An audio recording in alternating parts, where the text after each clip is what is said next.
प्रभु यीशु मसीह के मधुर और मीठे नाम में फिर से एक बार आपको जय मसीह की।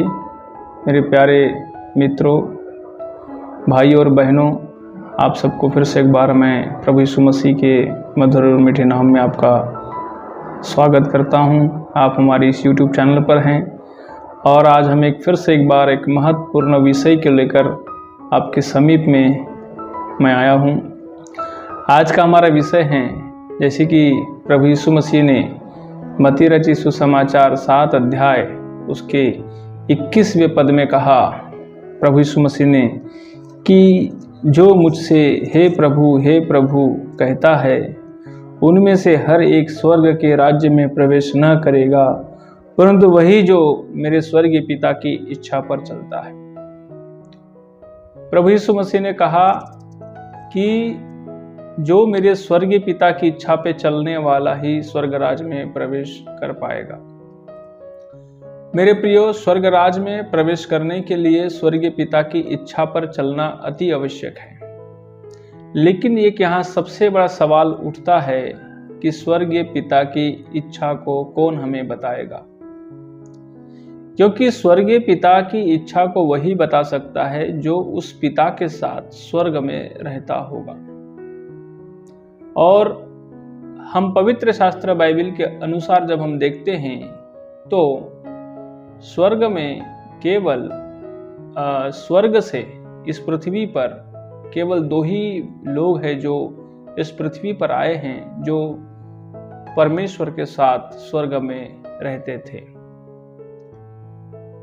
सबसे पहले हम देखेंगे तो सबसे पहले कौन आया? जैसे इस पृथ्वी बेडोल और सुनसान ही पड़ी थी, उसी समय आप सबको पता है कि सबसे पहले स्वर्ग में लूसीफर जो एक स्वर्गदूत था, वो परमेश्वर से बगावत करने लगा। वो परमेश्वर की आराधना करता था, परमेश्वर की स्तुति करता था, वो परमेश्वर के साथ में स्वर्ग में रहता था और उसे हर एक वो चीज पता है कि मेरे स्वर्ग के परमेश्वर को क्या अच्छा लगता है और क्या बुरा लगता है। परंतु जब उसके मन में ऐसे विचार आए कि मैं भी अपना सिंहासन परमेश्वर के तुल्य बनाऊंगा, ऐसा सोचकर उसने क्या किया? परमेश्वर के साथ बगावत किया, अपने मन में विचार करने लगा, जिसके कारण परमेश्वर को उसे उस स्वर्ग से उसे मिकाएल और उसके दूतों के द्वारा, स्वर्गदूतों के द्वारा वहां पर लड़ाई हुई। प्रकाशित वाक्य 12 अध्याय में ऐसा लिखा है कि उनकी वहाँ लड़ाई हुई और उन्हें वहाँ से गिरा दिया गया और वहाँ स्पष्ट लिखा है कि अब स्वर्ग में उसके लिए जगह नहीं रही। मेरे प्रियो, आप जानते हैं कि जब मनुष्य की उत्पत्ति अदन की वाटिका से जब हो रही थी, तो उसी समय परमेश्वर ने किस रीति से कार्य किया? जब परमेश्वर मनुष्य की उत्पत्ति कर रहा था, उस समय शैतान अच्छे से जानता था कि परमेश्वर अब इस पृथ्वी पे क्या कर रहा है, मानव की सृष्टि कर रहा है।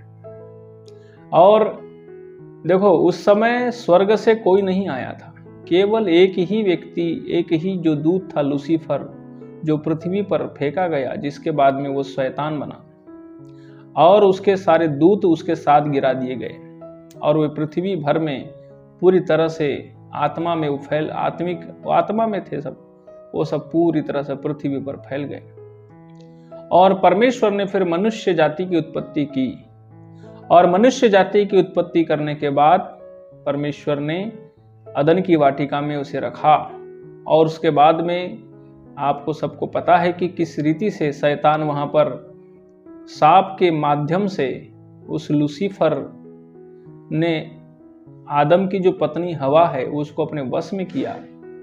वश में करने के बाद उसको भरमाया और उसको वो फल खाने के लिए उकसाया, जिसको खाने के लिए परमेश्वर ने मना किया था। और आदम और हवा दोनों ने उस फल को खाया। उसके बाद परमेश्वर का क्रोध भड़का और उसने अदन की वाटिका से उन दोनों को निकाल दिया। उसके बाद से आप देखते हैं कि जो जो कार्य परमेश्वर को बुरा लगता है, क्योंकि इच्छा को कौन जानता है? जो उसके साथ में रहता है वही इच्छा को जानता है। तो लूसीफर जो शैतान बना बाद में, उसे ही मालूम था कि परमेश्वर को क्या अच्छा लगता है और किस बात से परमेश्वर को नफरत है, किस बात से परमेश्वर को बैर है।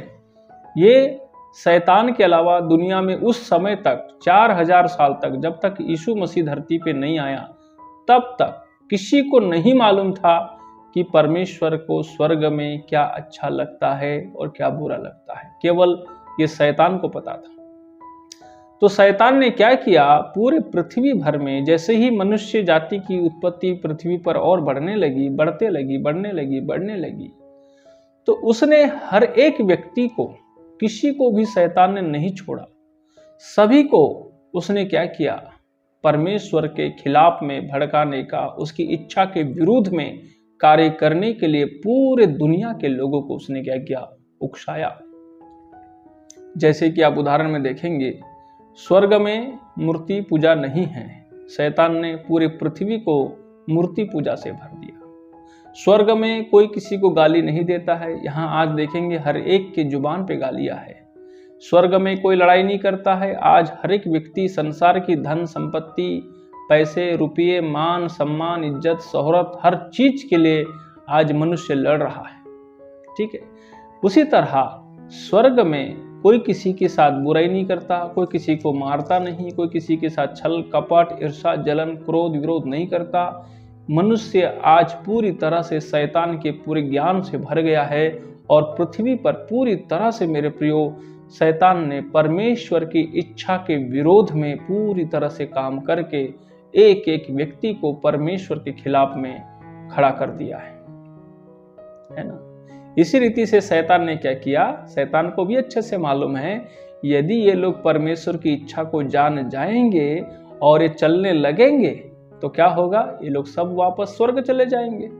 लेकिन इसलिए उसने, क्योंकि शैतान ने क्या उसमें लिखा है, जिस दिन शैतान को स्वर्ग से गिरा दिया गया, उसी दिन शैतान के लिए और उसके दूतों के लिए जो है नरक तैयार किया गया। मत्ती रचित सुसमाचार उसके 25 अध्याय उसके 41 वचन में लिखा है कि शैतान के लिए नरक तैयार किया गया है और वो अंत में नरक में दोनों पूरे अपने दूतों के साथ वो चले गए। न्याय के दिन के बाद वो जाएंगे। उसको मालूम है, शैतान को अच्छे से मालूम है कि मैं एक दिन इस पृथ्वी पर से भी जाऊंगा और नरक में हमेशा हमेशा के लिए मुझे जाना है और मैं हमेशा हमेशा के लिए नाश हो जाऊंगा। इसलिए क्या कर रहा है वो, उसे मालूम है, इसलिए मैं अकेला नहीं जाना चाहिए। इसलिए परमेश्वर का बनाया हुआ जो सृष्टि है, मनुष्य जो है, उन मनुष्यों को भी अपने साथ नरक ले जाना चाहता है। इसलिए मालूम है क्या कि उसने पूरे दुनिया को, पूरे सिस्टम को, आप कहीं भी जाएंगे, भ्रष्टाचार, करप्शन, रिश्वतखोरी, झगड़ा, लड़ाई, पड़ोस, इधर उधर, कहीं भी आप जाइए, कहीं पर भी आपको ईश्वर की इच्छा नहीं मिलेगी। सब जगह शैतान ने परमेश्वर का इच्छा के खिलाफ में हर व्यक्ति को भड़का दिया है। इसलिए वो जानता है, क्योंकि जैसे ही मैंने इनको इच्छा के विरोध में भड़काऊंगा और ये वैसा ही जीवन जिएंगे, वैसे ही चाल चलन इनका रहेगा, तो अंत में जब न्याय होगा तो ये लोग भी सब नरक में जाएंगे। इसलिए मेरे प्रियो, अब हम देखते हैं कि 6000 साल पहले पृथ्वी का सृष्टि का निर्माण, ऐसा कहते हैं बाइबल के अनुसार, लगभग 6000 साल पहले शैतान इस पृथ्वी पे गिरा दिया गया था, जिसने पूरे पृथ्वी को अपने वश में कर लिया है, संसार को वश में कर लिया है, लोगों को अपनी शरीर की अभिलाषा, संसार की अभिलाषा और जीविका का घमंड के प्रति इतना ज्यादा लोगों को तैयार कर दिया है कि मतलब हर व्यक्ति के अंदर में आप जब भी देखेंगे आपको यही बात दिखाई देगी। तो मान लो मेरे प्रिय, स्पष्ट है ये कि वो परमेश्वर की इच्छा के विरोध में कार्य है। तब यीशु मसीह आया। कितने साल बाद आया? वो यीशु मसीह इस सृष्टि के निर्माण होने के लगभग 4000 साल बाद आया। यदि आज से हम अनुमान लगाते हैं तो 2000 साल पहले आया। तब यीशु मसीह ने कहा, देखो स्वर्ग से, मैं बताया पहले, दो ही लोग आए, एक कौन आया? लूसीफर आया और दूसरा यीशु मसीह आया। ये दोनों कहाँ रहते थे? पिता के साथ, स्वर्ग में पिता के साथ ये दोनों रहते थे। इसलिए इन दोनों को ही परमेश्वर का इच्छा मालूम है और किसी को परमेश्वर की इच्छा नहीं मालूम है। मनुष्य को इच्छा नहीं मालूम है। अब मैं बता रहा हूं कैसे, क्योंकि हम जो है जब जन्म लेते हैं तो हम बच्चे के रूप में जन्म लेते हैं और हम शून्य होते हैं। हम जैसे जैसे बड़े होते हैं हमारे विकास होता है, बुद्धि का, हमारे ज्ञान का विकास होता है, और तब हम क्या करते हैं, जो हमारे आसपास का माहौल को हम सीखते हैं, हमारे माँ बाप जो सिखाते हैं, जो हम देखते हैं उसको सीखते हैं। हम पृथ्वी को ही देखते हैं, पृथ्वी पर के कामों को देखते हैं, पृथ्वी पर का रिश्ता नाता देखते हैं, पृथ्वी पर का लालसा अभिलाषा को देखते हैं और उसको ही हम सीखते हैं। इसलिए हम शून्य हैं। दुनिया का कोई व्यक्ति स्वर्ग से नहीं आया, ठीक है। हालांकि हम कहते हैं कि मैं स्वर्ग से परमेश्वर ने मुझे भेजा, लेकिन कैसे भेजा? शून्य बना के भेजा। हमें जानकारी से भरा हुआ, ज्ञान से भरा हुआ हमें नहीं भेजा। यदि ज्ञान और जानकारी से भरा हुआ यदि आदम का जन्म होता तो आदम भटकता नहीं, आदम शैतान के कहने में नहीं आता, क्योंकि उसे मालूम ही नहीं है स्वर्ग में क्या हुआ है करके। और परमेश्वर ने उसको नहीं बताया आदम को कि स्वर्ग में एक शैतान, एक लूसीफर स्वर्गदूत था जो उसको बगावत करके उसको नीचे गिरा दिया गया है, और वो देखो तुम्हारे साथ में है, तुम्हारे बगल में रहेगा, तुम उसे सावधान रहना। ऐसा परमेश्वर ने आदम को नहीं बोला। यदि परमेश्वर ऐसा बोल देता ना आदम को, तो आदम और हवा कभी फल को नहीं खाते। तो मेरे प्रियो, अब मेरा कहने का मतलब जो है, दूसरा व्यक्ति जो आया है वो कौन है? यीशु मसीह। इसलिए वहां लिखा है ऐसा वचन में, यूहन्ना रचित सुसमाचार 3 अध्याय के 13 वचन में लिखा है, कोई स्वर्ग पे नहीं चढ़ा, वही जो स्वर्ग से उतरा वही स्वर्ग पे चढ़ा, अर्थात मनुष्य का पुत्र प्रभु यीशु मसीह। मेरे प्रियो, और आप यूहन्ना रचित सुसमाचार 14 अध्याय में जब पढ़ते हैं तो वहां पर प्रभु यीशु मसीह ने स्पष्ट रूप से बताया है कि मैं मार्ग, सत्य और जीवन मैं ही हूं, बिना मेरे कोई पिता के पास नहीं जा सकता। इसलिए उसने कहा, मैं पिता में हूं और पिता मुझ में है, और मैं जो भी बोलता हूं पिता की ओर से बोलता हूं, और जो भी काम करता हूं पिता के ने जो मुझे करने के लिए बोला है मैं उसी को करता हूं। और बाइबल में कई जगह यीशु मसीह बोला कि मैं अपनी इच्छा को पूरी करने नहीं आया हूं, पर मैं अपने स्वर्गीय पिता की इच्छा को पूरी करने आया हूं।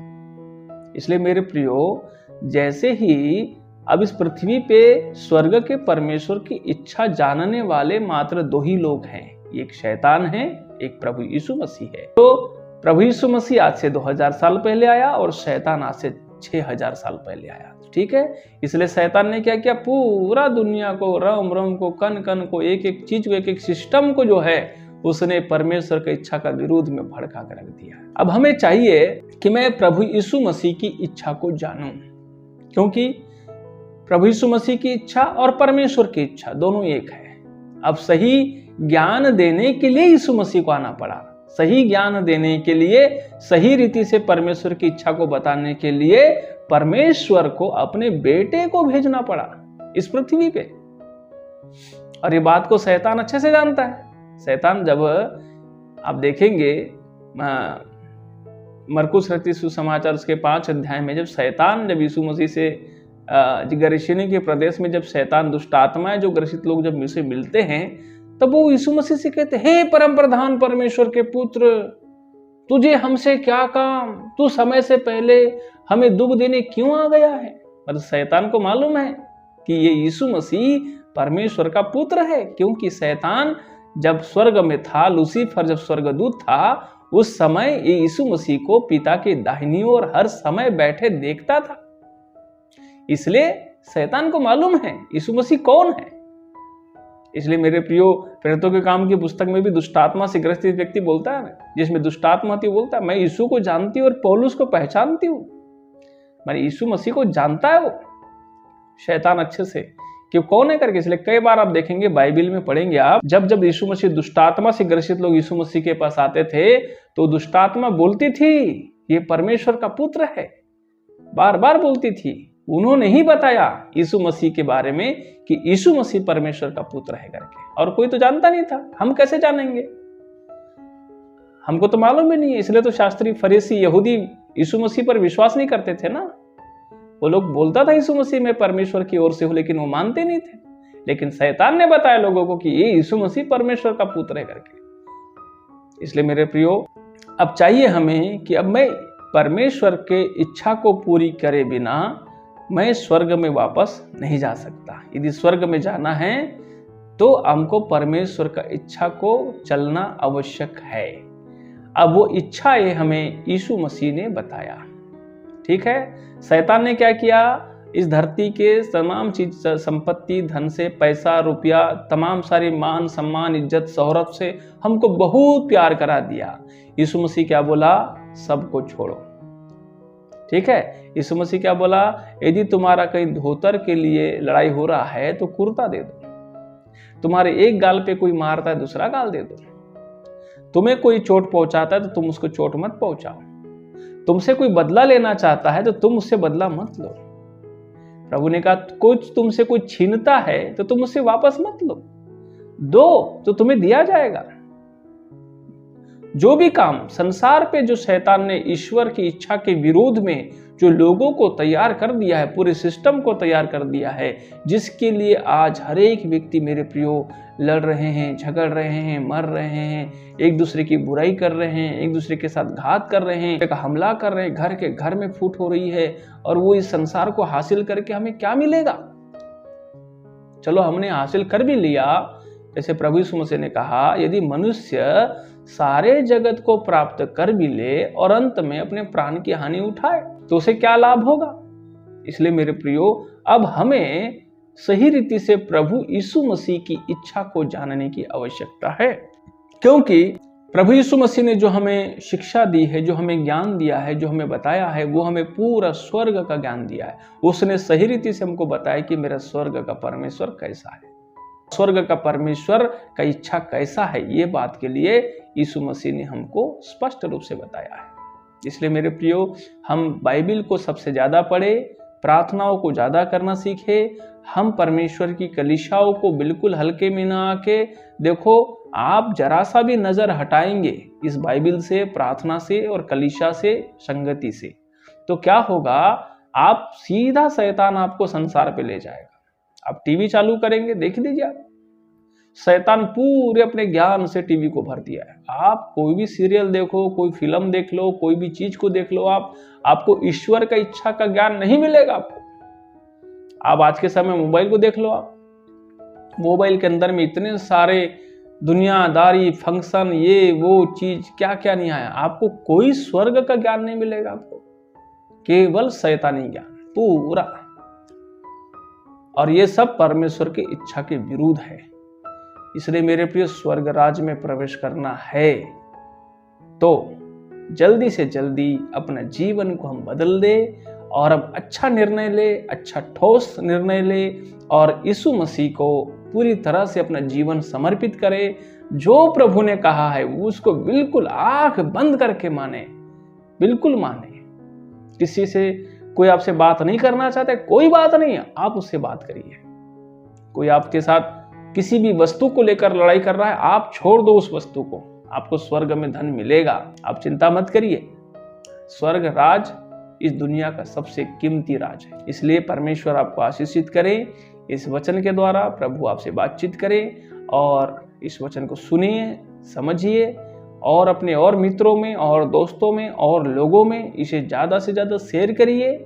ये मैं इसलिए नहीं कह रहा हूँ कि आप हमारे सब्सक्राइबर को बढ़ाइए, पर इसलिए क्योंकि स्वर्ग के परमेश्वर की इच्छा को सभी लोगों ने जानना चाहिए, क्योंकि सबको जब ज्ञान मिलेगा तो ही वो परमेश्वर के राज में, स्वर्ग के राज में प्रवेश करेंगे। इसलिए आपने इस सुंदर वचन को सुना, इसलिए मैं आपका धन्यवाद करता हूँ। आप सबको फिर से एक बार प्रभु यीशु मसीह के मधुर मीठे नाम में जय मसीह की।